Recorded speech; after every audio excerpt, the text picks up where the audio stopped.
One of the toughest jobs in the world is to be a mom. As moms, we worry so much about our children, how we can create a conducive space for our children to feel safe, loved, accepted, and appreciated. We strive every day to give our children support, words of encouragement, and tough love with hopes and prayers that they become humans who are kind, compassionate, intelligent, wise, and deeply rooted in spirituality. Hello, everyone. My name is Mirma Tica-Ortiz from Miriam College, and welcome to our peaceful classroom.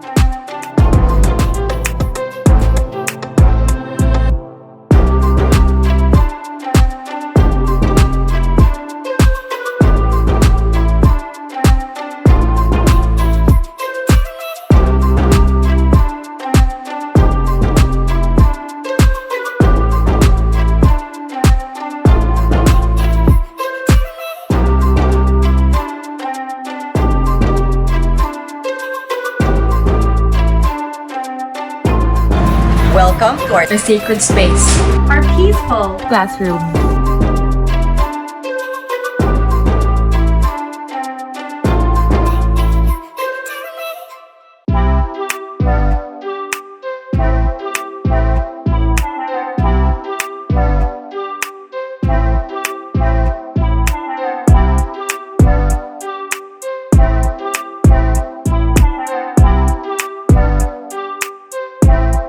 Our peaceful classroom is a dedicated space where parents, educators, and other professionals can come together to talk about ideas on how we may promote positivity and peace within ourselves, our families, and communities.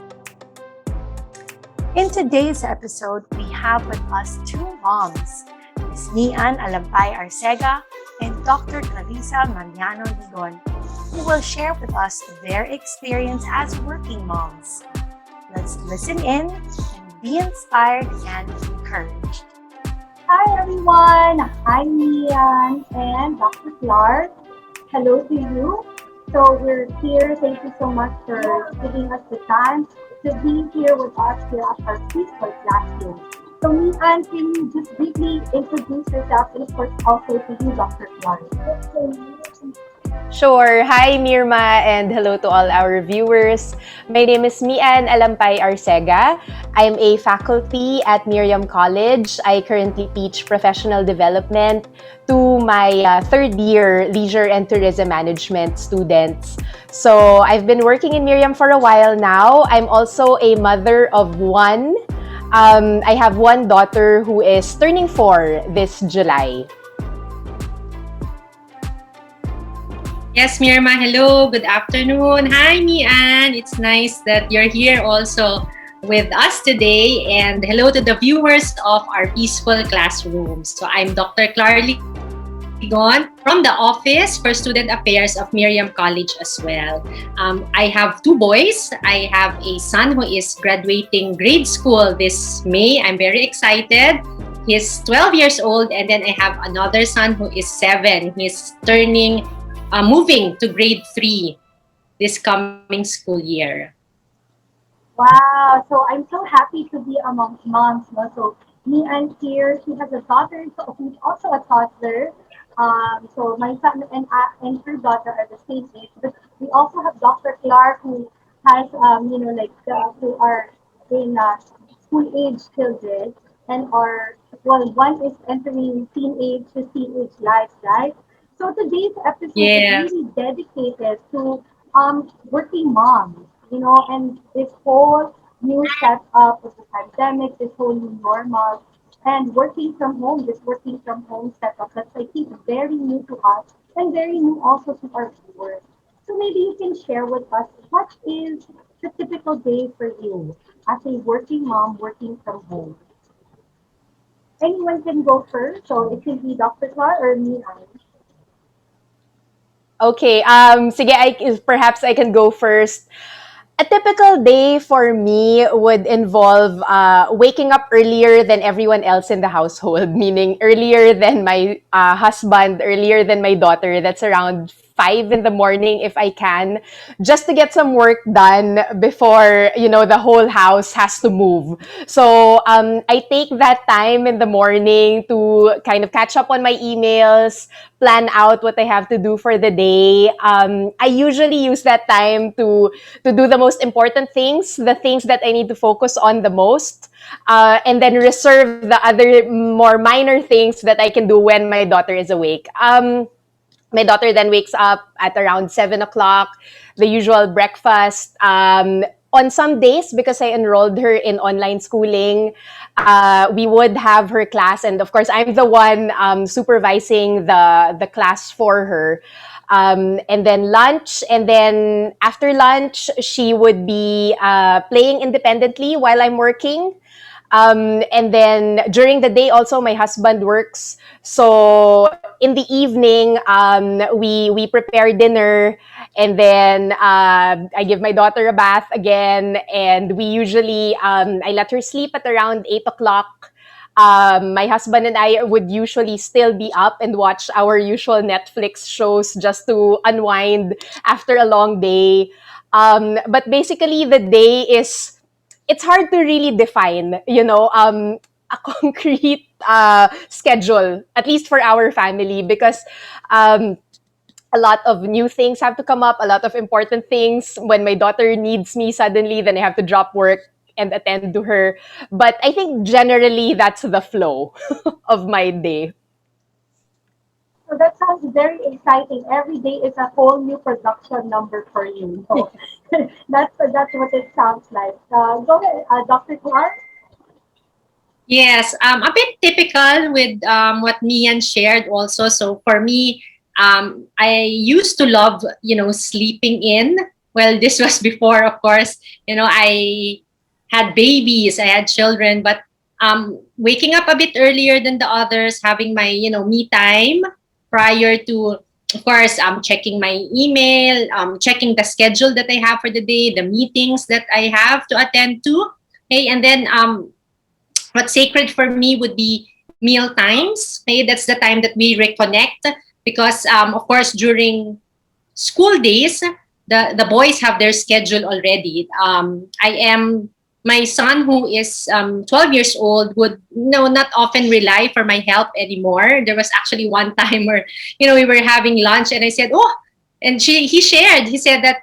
Mommy, we were asked to make a brochure, and it's the first time that he's asked to make a brochure via online, okay, or a digital copy. And I said, being the mom, oh, let me help you. I know some websites. And then he said, oh, it's okay, mom. This is still due 2 weeks from now. And I think I can do it by myself. So from my end, I was like, oh, okay. Which is, I have to process, but then it's good also, of course, that he's becoming independent. That, my son, who is in grade 2, this school year, was able to get the routine already. So we connect during the morning snack, and then of course we connect during lunchtime, and then PM snack, and then of course after by 5 o'clock, so they're aware already that mom is done with work, and we do physical activities already. But now it's of course it's summertime. Routine is very very important, so they also have a schedule, a summer schedule that would allow me also to work on what I have to do.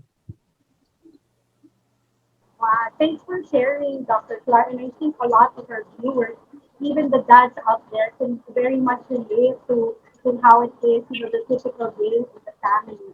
And you can really see that in Dr. Clark's voice, now that they're growing independently also, which is very important in a skill that, it's a very important skill.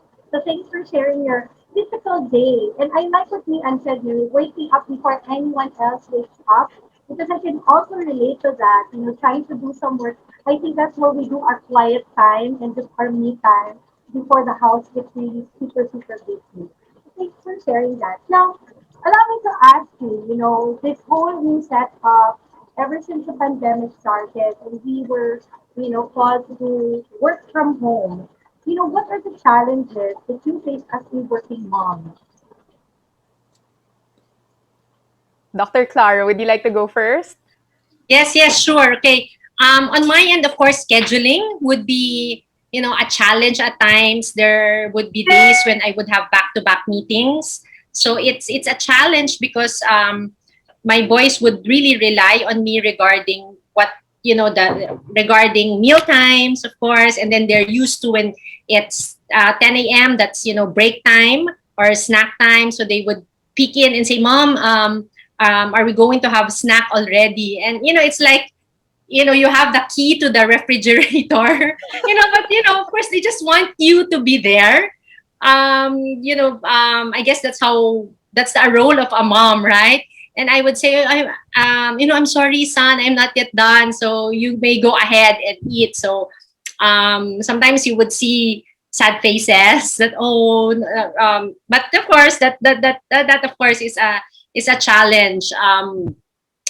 Again, balancing time, okay, during weekdays with the boys.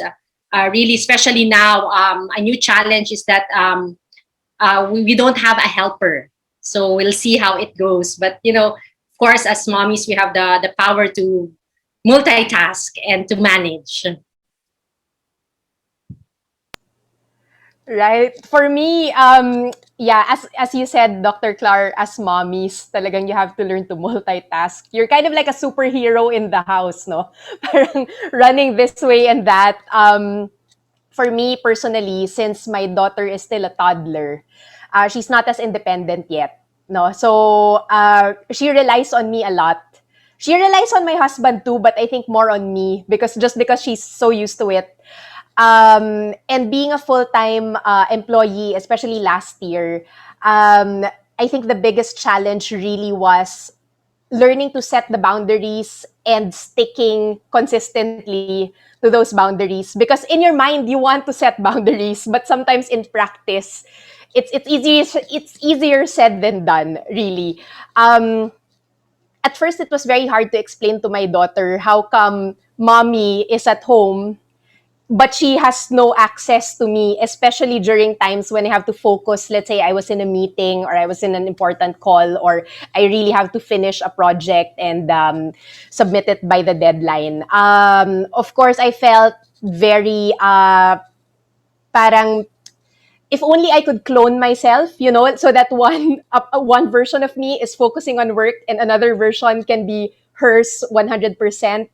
I think that was really the challenge because I would constantly feel a bit guilty, when my daughter would need me, but I have to turn her away because I was working. And then gradually, I think I learned how to explain to her. I learned not to underestimate her way of understanding things. I had to explain that mommy has to work so that we can pay the bills. And that would mean, so that I can buy your milk, we could pay for the electricity so you can watch your shows. So I had to kind of take a step back and learn to express this challenge of the pandemic in terms that she could understand and she could appreciate. But it is still a challenge. I don't think I've overcome all the challenges. Even until now, there are still moments whenever I have class, for instance, and she would want my attention. I would still have to explain it to her. And of course, at the same time, not just the working and the mothering, but of course the entire context of the pandemic, you really worry a lot about exposure, either our family being exposed or perhaps, we carry the virus and transmit it to somebody else. There are really a lot of factors, a lot of challenges, no? Physical, emotional, financial, that we are aware of every day. So yes, it's super challenging, but we just try to take it a day at a time, I guess.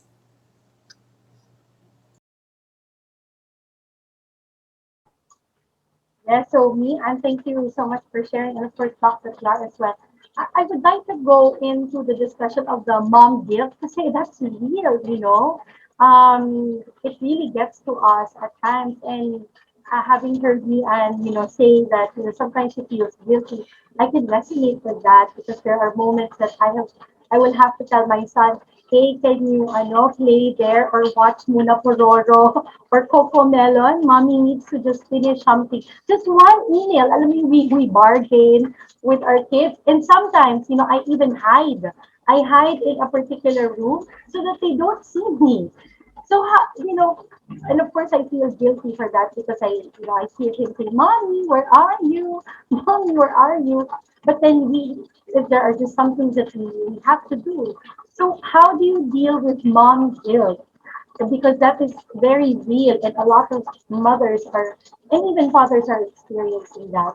Um, Dr. Clar, Mian, Yes, just recently when I had a talk, this was last Saturday, and one of the questions also was, what are the challenges and how can you overcome that? And first thing that I mentioned is we have to let go of the mom guilt. And it's not easy. It's not easy for us, working moms, but we have to let go of that. And to be honest, at times I still feel it. I still feel the mom guilt, especially I mentioned if there are days wherein, there are back to back to back meetings, which means to say, you cannot move away from your laptop, from your desk, even for a few minutes. So it's really running from one meeting to the other. But, at the end of the day, just like what Mian mentioned, just like what she shared with her daughter is that, let's focus on the productive things that, our work would give to our family. And I think that helps, number one. And then number two, of course, it helps when our children would understand why we have to work. And I think aside from that, there is also something else that our work gives us, right? It's the confidence to be able to share our expertise. That's one. Second is also to share other thoughts or information, with other people based on our knowledge. And Mian mentioned, that she's teaching, and you get a lot from that. Of course, not just monetary, but being able to pass on your information to other children or other students, right? We still see our college students as children, and when you see them graduating, or sometimes when they send you a message that they're doing this and that already. So it's like our own contribution also. Aside from being a mom, I also get to do this. So I think that's really one thing that we can do. Yes, it's there. It comes in once in a while, depending upon the day, and sometimes it comes during the worst days, right? But for me, I also tell myself, okay, Clar, remember, it's quality over quantity. So I repeat that again. Clar, it's quality over quantity. There is still tomorrow, and tomorrow you can focus on the quality. So it's the quality of time that you get to spend with your children, because you can be there 24/7, but the question is, are you really present? You might be there side by side, but then both of you might be using your cell phones or gadgets, right? But for me, when I say quality time by 5 o'clock, okay, then I know sometimes I would still get missed calls, from work, but it's quality time, even if it's an hour or 2 hours. So I mentioned about meal times. Meal times would be quality time for us also. That means no cell phone. For me and my husband, and we really entertain the questions of our boys. We really do converse with each other. So I think that's one way for me to let go of the mom guilt. But then again, I repeat, it creeps in also, every now and then. I really like what you said, Dr. Clar. We need to learn to let go of the mom guilt and quality over quantity. That really stuck to me. Thank you. Mian, you wanted to add? I will remember the quality over quantity talaga, Dr. Clar. Thank you. Because I'm guilty of that sometimes, really, na I'm with Nara. In my mind, okay, this is my daughter's time. But then I'm on my phone. Sometimes I check my messages, doing chat with my family or my friends. And there was really a point when Nara said, "Mom, no cell phone." And she was the one who reminded me of that. And again, guilt, di ba? Na parang shocks, what kind of a mother am I? But I think this guilt also comes from the fact that your expectations of yourself as a mother is very high. So the moment that you do not meet that expectation, that's when the guilt comes in, no? So as you said, learn to let go of the guilt. It's really a learning process, no? Sometimes it's also about medyo lowering your expectations a bit. Because the higher your expectations are, the harder it is to reach them, siguro. So try to be realistic. I think that's what I'm also trying to do, no? Try to be realistic with what I can give. And also not to sacrifice the time that I have for myself. Because I also learned that, no, you can't give what you don't have. So you also have to have the energy for yourself. You have to love yourself so that you can give that love to others. And feeling guilty, I think it's also just part of being human, but it can be managed, as you said. Parang you just have to shift your perspective a bit. And yun na nga, I've also talked to another mom friend about this, and I liked what she said, that what you're doing, the work that you're doing, the reason why you're busy is also to provide for your family. So it's nothing selfish. It's nothing that is self-serving. It's something that you do to give back to your family, to make sure that your family is comfortable. So there's nothing wrong with that. It's normal to feel that sometimes, shocks, I don't feel like a good mom. But at the end of the day, if you're doing it for your family, then I think it's fine. It's okay. And we still deserve a pat on the back for all the efforts that we continue to do. And that's the challenge of parenthood, I guess, diba? And it's a lifelong challenge. It comes at different stages of your kid's life because they would need you for different things at different points in their lives. So I think the most we can do really is to just be there for whatever they need. And I think guilt can also be managed if you share the load with your husband or with other members of your family. Parang I've learned to delegate. I've learned to tell myself that I cannot do everything all by myself. Because on the flip side, if I do everything by myself, then my daughter would also think na ay si mommy lang makaka-provide nito lahat.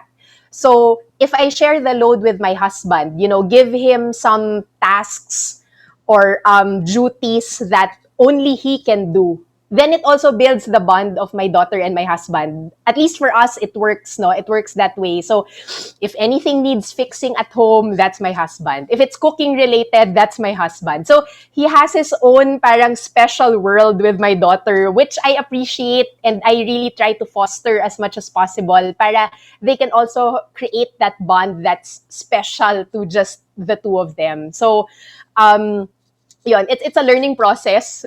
Again, we haven't perfected it. And I don't think we will ever perfect it. But at least I think these tiny steps help manage the guilt for me. Wow, Mian, I really like what you said, that we need to learn how to delegate. Kasi di ba sometimes as moms, we really tend to say, no, ako na lang gagawa kasi this is how I like doing it. So instead of Yes. me like spending time to explain pa how to do it, ako na lang yung gagawa. But then in the end, tayo yung pagod. And I really also like what you said, na parang, that gives also an opportunity for our husband, our partners to also be able to have that bonding moment with our children when things are delegated. So that's very good, and really managing the things, even our expectations sa sarili natin. Kasi we have this big expectation. Pagka super mom ka, lahat gagawin mo. But then the reality is, hindi natin kayang gawin lahat. So now going to the managing. Okay, so I'm very interested. how do you manage your time and responsibilities? Now, Mian was able to touch on it a little bit earlier, but can we go deeper into the discussion? Like, how do you manage your time and your responsibilities at home and as a working mom? Dr. Clar, would you like to go first?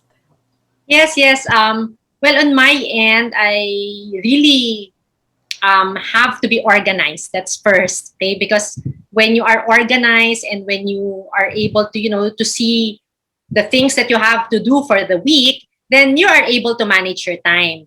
And, another thing that I've learned is, to learn, I've learned to say no to things that are being, I guess, offered or, asked of me if it's not, even outside work. So for example, we have a Zoom meeting to catch up. It's not that I don't want to catch up, right? But it also depends upon people. So I think learning no if you are busy already and if you see that your calendar is already full is very important on my end. I think that allows me to manage time because might be a Filipino culture on our end that it's hard for us to say no. Okay, sige, let me see. Can I still squeeze it in? But when you talk about squeezing you in, you're also stretching yourself, di ba? Para squeezing, pero you're stretching yourself. Also, and at times you lose patience. You snap at your children because of this. And at the end of the day, you ask yourself, I'm so tired during this weekend. I'm supposed to rest, but why am I so tired? And you just have to tell yourself, oh, it's my fault because I said yes to this, to this, to this, to this. When in fact, I could just spend the day really resting. So I think that's one way that I get to manage my time. And then, I did mention already about, during the weekdays, scheduling, routine is very important. So that my boys would know already that because as a working mom that has to be in place. So from 9 to 10 we have to do this, from 10 to 11 this is our schedule, but we're not strict on that, meaning to say that if there's a chance that I get to be with them, then we can do something else. And also the schedule was made with them as well. So are you okay with this schedule? So let's see, 9 to 10, etc., etc. So that works for us right now in terms of we are managing our schedule also as a family. Thank you, Dr. Clark. So it's really being more organized, learning to say no, managing our time, and keeping a routine is very important. Yeah, for me, the way we manage our time, similar to Dr. Clar, as much as possible, yeah, stick to a schedule or at least a routine, a general routine for the day. Meal times for us is also non-negotiable. Breakfast, lunch, and dinner, we should always have those times together. And I guess just to add to what Dr. Clar said, for us, I think keeping communication lines open and being flexible as much as we can. The way my husband and I do it, since he is also working from home, at night we would talk, okay, what's your schedule tomorrow? Do you have a meeting? So I give him my schedule, he gives me his schedule, so that the following day we already know what to expect. Like, okay, in the morning I have my daughter, in the afternoon ikaw naman bahala. So early on we try to kind of figure out what are the shifts that we have to keep an eye on our daughter, because we don't have a yaya, we don't have a maid, so it's really just the three of us here at home. So and if there are days when our meetings coincide, then that's the time when we bring our daughter to my in-laws so that they can take care of her. So again, I guess it's also about asking for help when you need it. So I guess with proper planning, it can be worked out somehow, and thankfully it has been working out for us. I think it also helps for us. I put a whiteboard in a place where everyone can see it, and then we put there things we have to do or things we have to buy, so that if in case someone is free to do an errand, then they can pitch in if they have the time. So I think communication, keeping your lines open, and if there's a time when there's an unforeseen meeting, being willing lang to take on that person's job. Let's say, can you do the cooking tonight, or can you do the just because I have this sudden meeting or sudden place that I have to go to, and not getting angry about it, but just keep being flexible. I think being flexible and positive, as my sister would say, that really helps us manage the time better. I really like what you said, me, and so communicating with with our partner, with our husband, and helping out and being more flexible and being open to it and not being angry. Kasi di ba sometimes when our schedule is not followed, we kind of get irritated and Yeah. it creates a bad mood. So, but being able to accept that and being open to accepting it and realizing that, hey, this is part of our household. We have to do this. We have to, collaborate and cooperate with each other. And I think that helps change. So again, changing our perspective, no, and so that it can also contribute to the changes in our attitude and whatever Right. asset we have at home. So thanks for sharing, Dr. Clark and Mian. Now my question, we've been talking about our roles as moms. But then now I'd like to discuss now our kids, our children. So, paano niyo ba na-explain sa mga anak niyo, the current situation? Because this is an abnormal situation, right? So, how do you help your kids cope with the current situation that we're in? Sige, can I start? For me, it was a challenge at first because, of course, the concept of a virus and the pandemic, how do I explain that now to a 3-year-old? But again, I realized never to underestimate my daughter because she can actually understand. As long as you put it in terms that she appreciates. I keep her informed. Like when we watch the news, she would watch it with us. I would explain at first, it's very important to wash your hands because if something goes into your body, it can make you sick. So I try to make it as basic as possible. And I think she's also at that age where she's very inquisitive.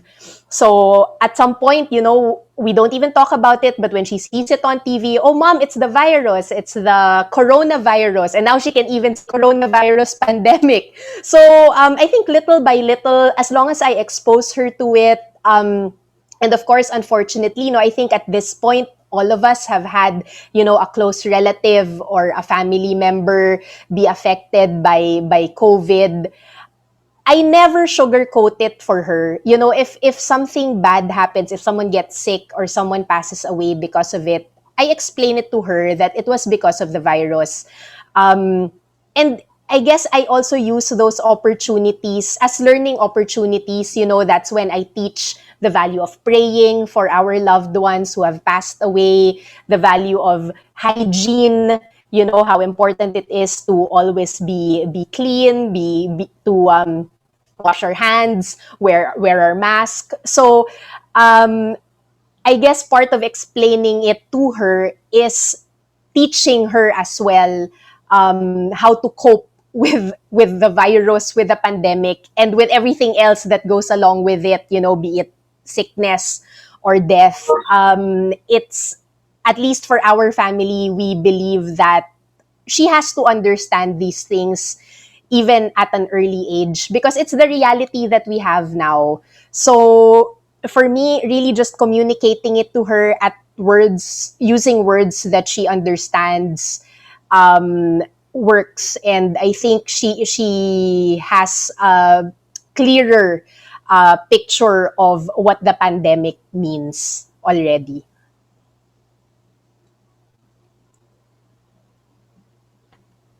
Dr. Clark? Yes, similar to what Mian mentioned also is that for us, communication really is the key. Okay, we inform them about what's happening also because of course they are asking how come during the start how come our classes were cut. I still have canceled. I still have a few exams to go to. How come we cannot go out? And then of course we watch the news because we also want to be updated. So they are aware of that as well. But we also try to limit, even until now, the news that we look into. We also, just enough information, I think, would be good as well. And then as, we continue to be in this situation, the school also helped on our end because both of them are in school already. And, that the teachers really did explain. They started off with, the reason why are we doing online distance learning. And then, at one time, my son would tell me, Mom, my son who is in grade 2 said, Mom, is this mask a cloth mask? And then I said, yes, the mask that you have is a cloth mask. And then, he got the other mask and asked, is this a cloth mask too? And then I said, yes, it is. Oh, because my teacher said I have to, if it's a cloth mask, I have to use 2 of them. So yes, that's something that they've learned also in school. So here we see the homeschool partnership, and this also helped us. It brought our family closer to God, because when we pray about it, I think it's a teachable moment also for them, or for me to inform them about current situation in terms of what's happening. And let's say, for example, now we talk about the community pantry, and then of course the frontliners. My husband is a dentist, and then they are also concerned regarding the exposure of their dad as well. So some really, again, going back to what Mian mentioned, communication really is the key. Using the correct age appropriate terms, and then of course, even for us adults, we don't want to overwhelm them as well with regards to things about the pandemic, about the virus, but enough information, because the children would also understand, and they would also appreciate, and also follow the rules or the protocols that we have in place, like washing hands, wearing the mask if you go out, and etc. Yeah, so thank you both. So talagang nabigyan ng emphasis the importance of communication, the importance of exposing our kids to the reality, and not sugarcoating it, and really explaining it to them in a way that they can understand. So that brings me to my next question. Of course, being in this situation is so hard, and I guess especially for the boys of Dr. Clar, who's so used to going to school, biglang hindi na tayo pupunta sa school, no?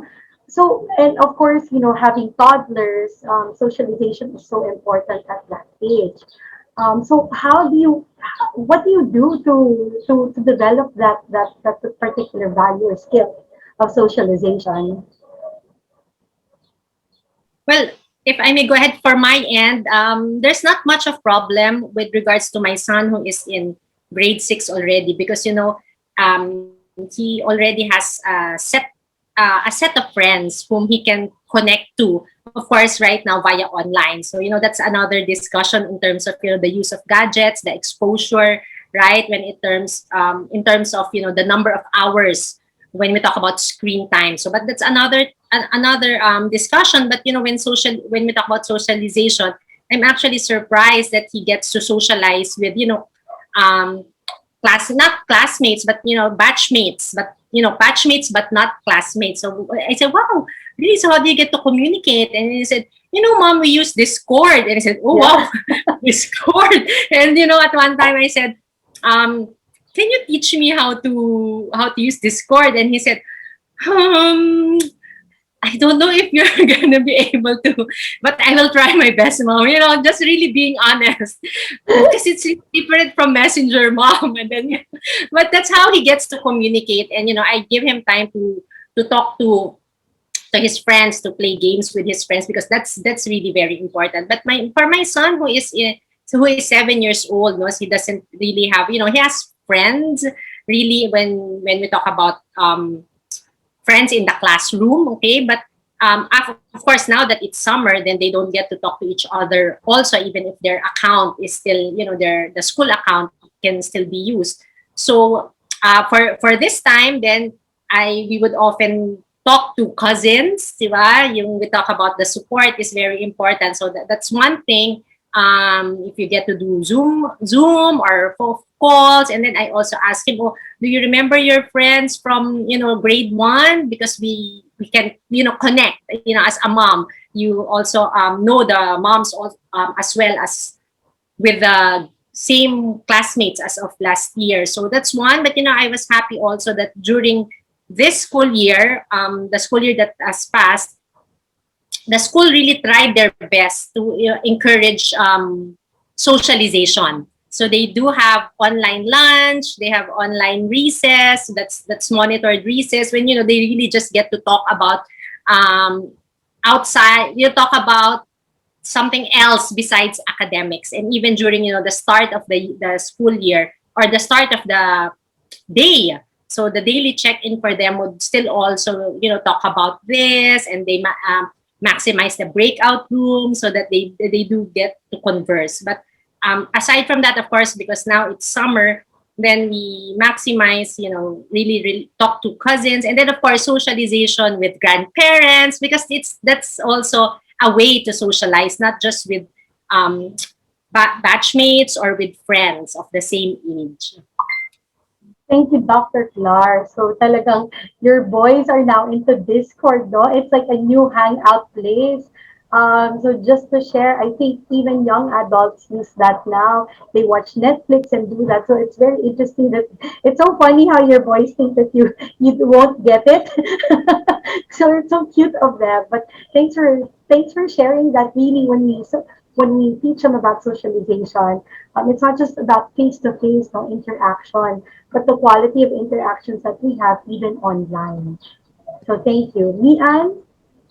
Yeah, in my case, I think Dr. Clar is lucky because she has her two boys to play with each other also. So they have someone to play with.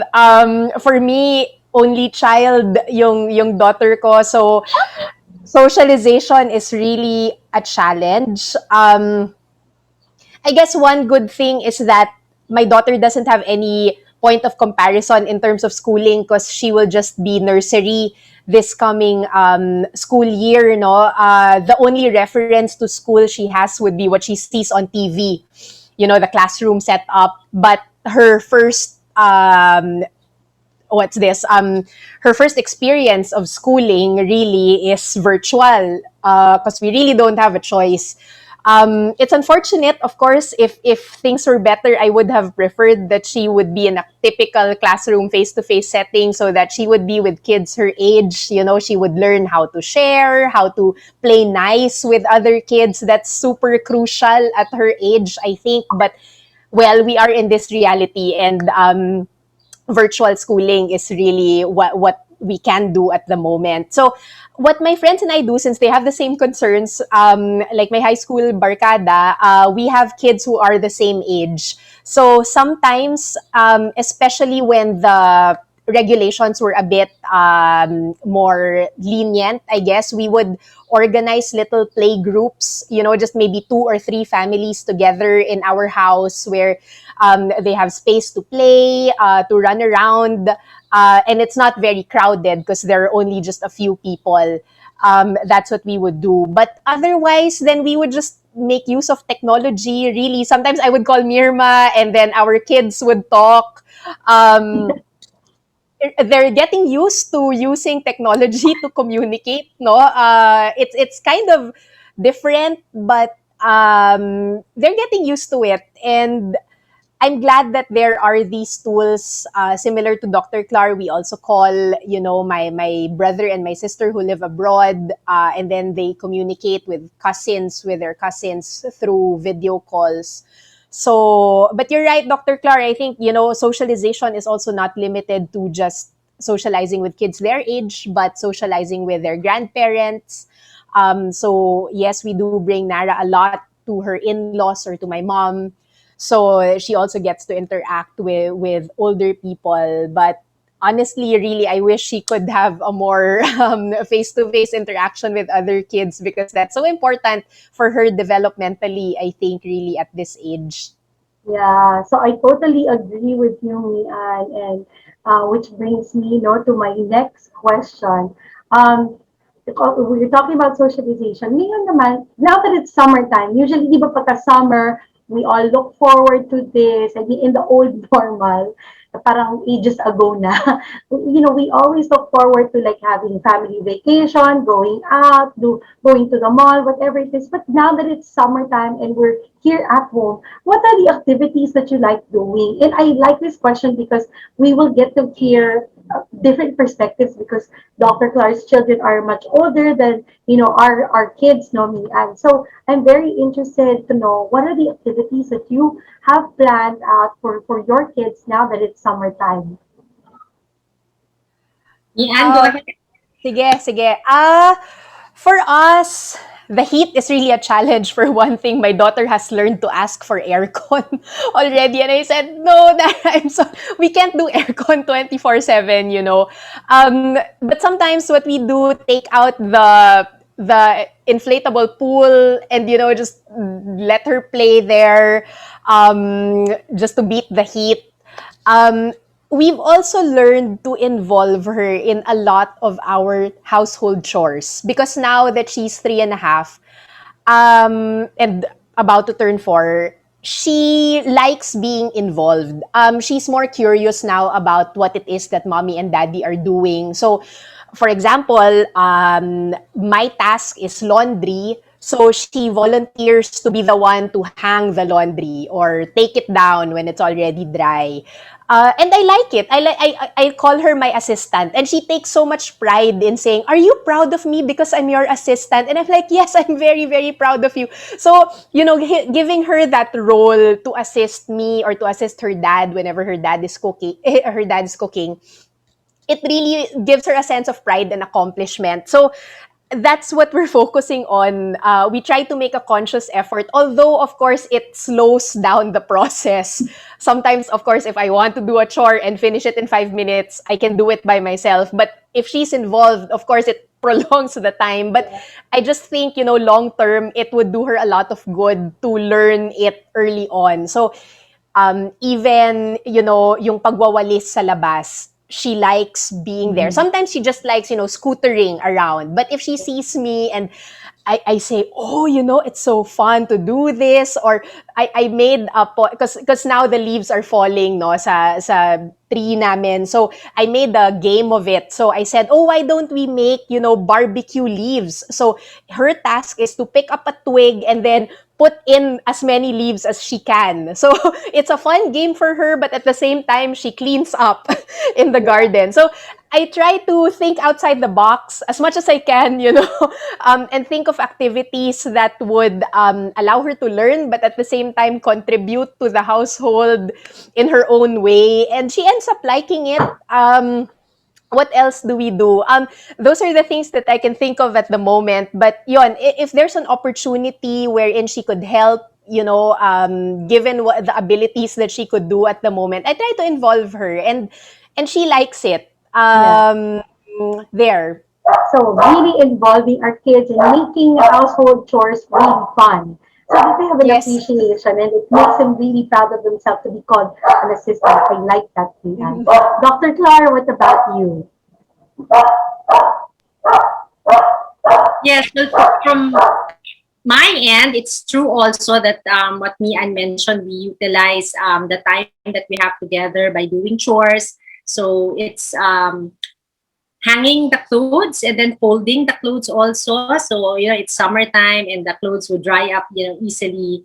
So that's what they do. They put their clothes, in their own perspective cabinets. So that's one. And then I did mention about, physical activity in the afternoon. So either, we go swimming. So we also have an inflatable pool, or, the recent one that we do is biking now that, it's allowed to go out to bike again in the subdivision because I have very active boys, so they enjoy that. Sometimes it's walking the dog. If time permits on my end, then I would join, but if not, it's just the three of them who would do it.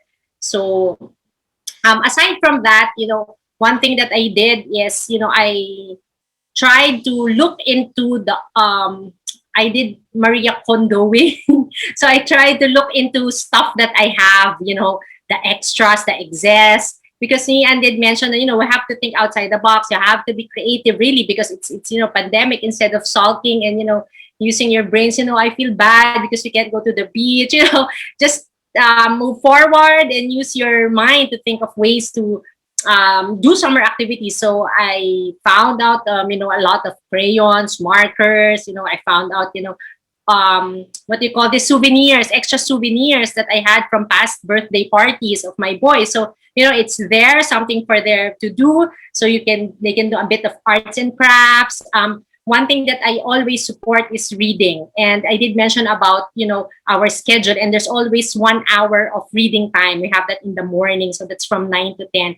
And, I think as parents, we also have to provide the materials, because you want them to do this, but then they say, but mom, I already read those books. And, you can always say, read it again, read it again. But, that one, I did ask them really, what book do you want to read? Or, is there a series for my son who is in grade 6? What is, a new series that you want to read?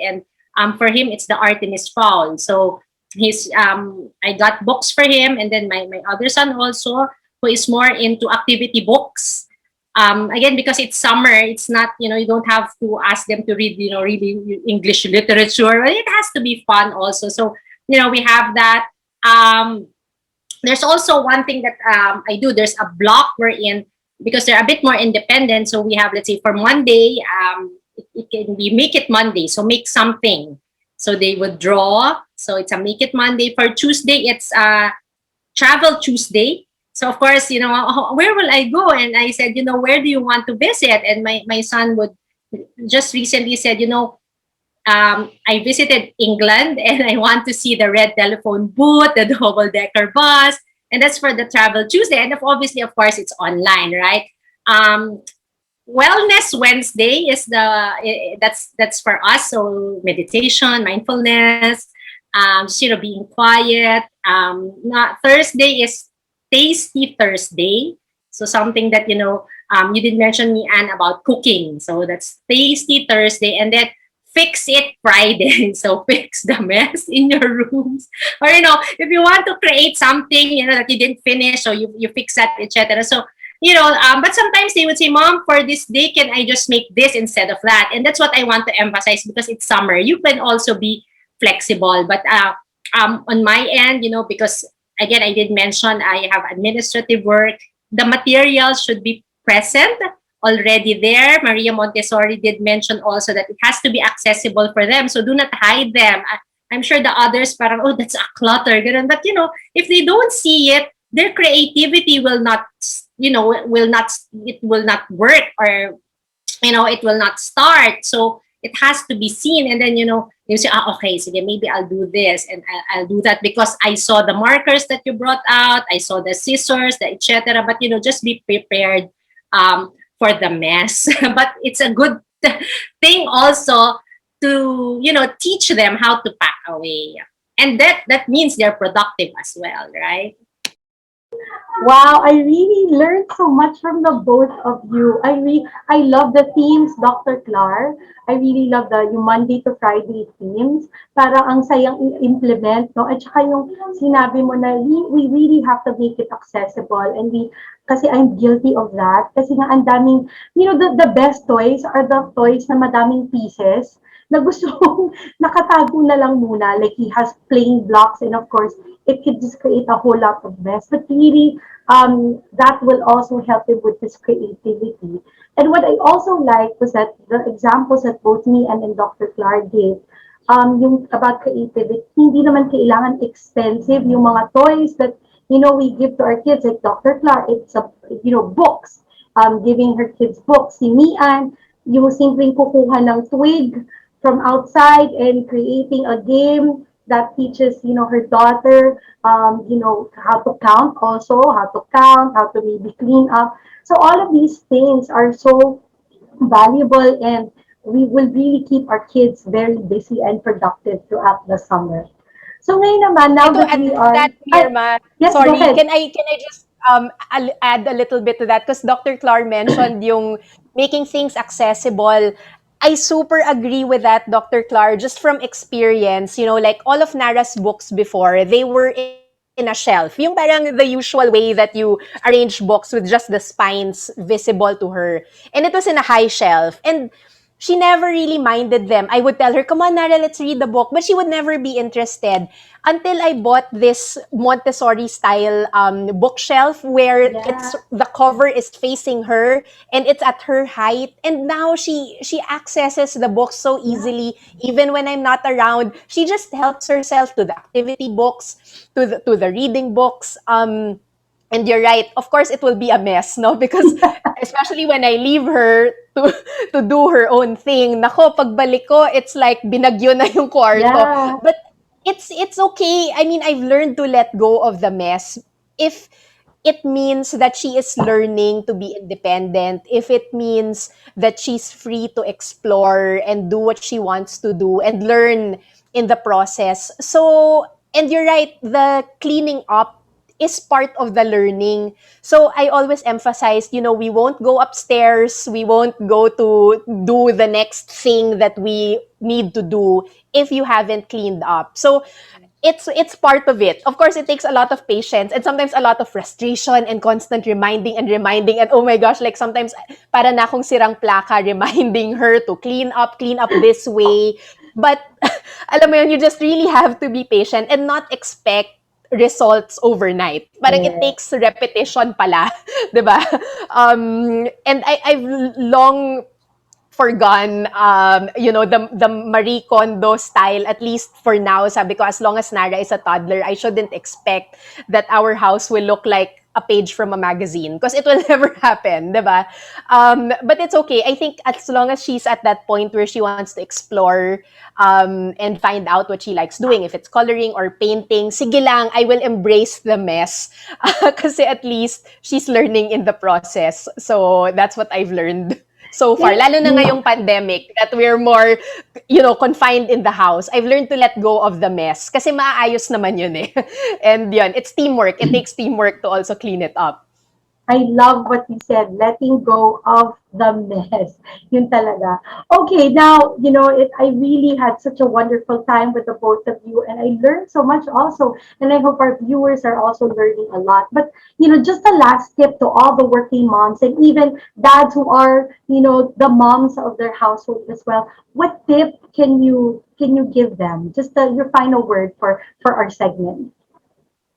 I guess on my end is to not compare.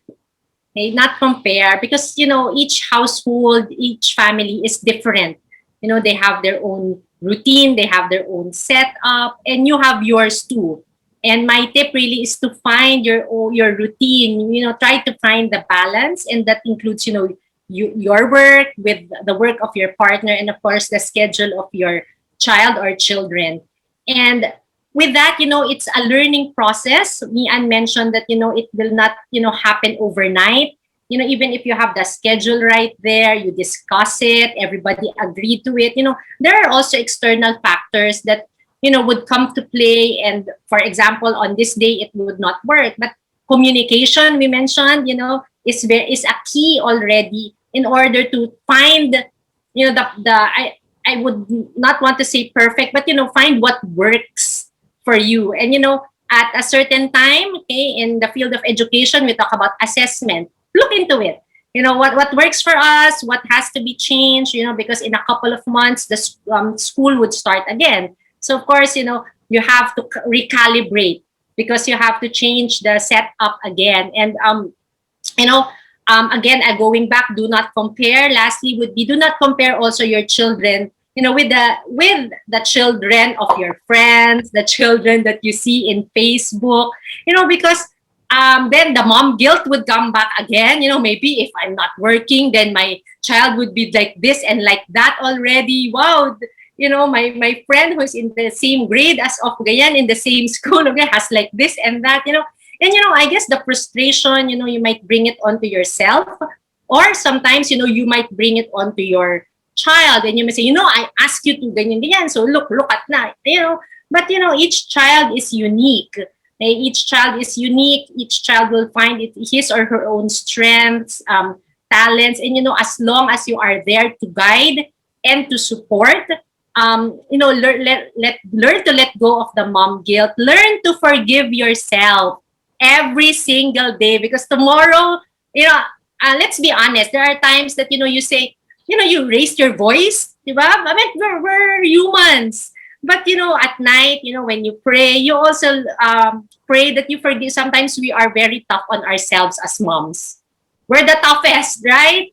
And we learn to forgive ourselves because our children have forgiven us, and tomorrow is another day, and we start again. Thank you, Dr. Carmian. I think Dr. Clar really covered everything, not to be too hard on ourselves. Because sometimes I think these expectations, we really bring upon ourselves, no? Not even others, but we bring it upon ourselves. When all along, our children are so happy na pala with our performance. Alam mo yun, just to share, no, there was one time, and I am not kidding, I am not lying. My daughter told me, I love you and I like you and you're the best mom in the world. And I mean, it wasn't triggered by anything. No, it wasn't triggered by anything. She just said it to me. And I said, did you hear that from somewhere? And she said, no. So parang, okay, here I am, being so hard on myself, thinking that I'm not enough. When in her eyes, I've done what she expected of me. So that really taught me to not be too hard on myself. As Dr. Clar said, forgive yourself every day because we're only human and sometimes we fall short of our expectations. But as long as we try our best, I think we're fine. I agree, don't compare yourselves to others because sometimes social media can also be toxic. While it has done a lot of good, if we use it as a gauge to measure our own performance, then we'll never be good enough because everyone has different circumstances, I think. And I like what Dr. Clar said, do what works for you. Because your circumstances will always be different from the circumstances of other people. So whatever works for you, at some point, I've stopped, reading mga self-help articles or tips because as long as I read it and then I say, parang hindi ko to nagagawa, again, the guilt comes in. So, I've learned to just let go of that and do things our way because it works better that way. As long as, again, communicate with your husband, communicate with other family members, tell them when you need help. Don't be afraid to ask for help. It's not a sign of failure. It's a sign of you trying your best kasi you know that other people can help you. And yun nga, share the load. Don't think that you can do everything, you can accomplish everything. It's always fine to just say, hey, can you cover for me? Lalo na ngayong work from home setup, it's getting more complicated, But I think with enough teamwork, enough communication, being flexible, being open, and just being positive, learn to laugh at your mistakes. I think that also helps. My husband and I always laugh at ourselves na parang our boo-boos, our bloopers. It's fine. It keeps things light. It makes us not be too hard on ourselves at the end of the day. Even our daughter has learned to laugh at us whenever we make a mistake. Sorry, sometimes I forget to put on her underwear and then she's like, Mom, look! And then we just laugh together because I said, ay nako, because we keep talking and talking to each other, we forget these things. But it's just funny, it's the reality of life. It will never be perfect. So just learn to laugh at your mistakes and just do better. There will always be the next day and the next day. So that's it for me. Well, thank you so much to both of you, Dr. Clar and Mian, really for your valuable time. This session has been very enriching. I truly appreciate our conversation and I really learned a lot from it. So I hope to see you all, to see both of you back here at our sacred space, our peaceful classroom. So until next time, bye! Bye! What an enriching conversation. I hope that you were able to gain many learnings from the conversation and tips given by our moms, Mian and Dr. Clar. What did you like best? Well, I absolutely loved how both moms shared so generously their stories, which many can resonate with. Juggling responsibilities is no joke, and mom guilt is something that we moms go through. Knowing that we have our family and, of course, other moms out there to support us is such a big encouragement. I also realized the importance of self-care, a reminder that we can't give what we don't have. I also loved the idea given by Mian to include our little ones in the keeping of our household, which teaches children life skills, responsibility, and at the same time gives them so much fulfillment. The ideas of Dr. Clark to have different activities throughout the week, like Make It Monday, Travel Tuesday using Google and YouTube, or Wellness Wednesday, Tasty Thursday, and Fix It Friday to keep our little ones occupied and productive are absolutely great ideas. With the whirlwind of changes happening around us, it's easy to be sad and discouraged. But we have the power to control this by changing our mindset and finding creative and meaningful ways to move forward and make the most of our time with our children and family. So, to all the moms out there, kudos to you. You got this. What a gift it is to be called a mom, mommy, or mama. Well, that's it for today. This is Mirma Tica-Ortiz. See you again next week here at our sacred space, our peaceful classroom.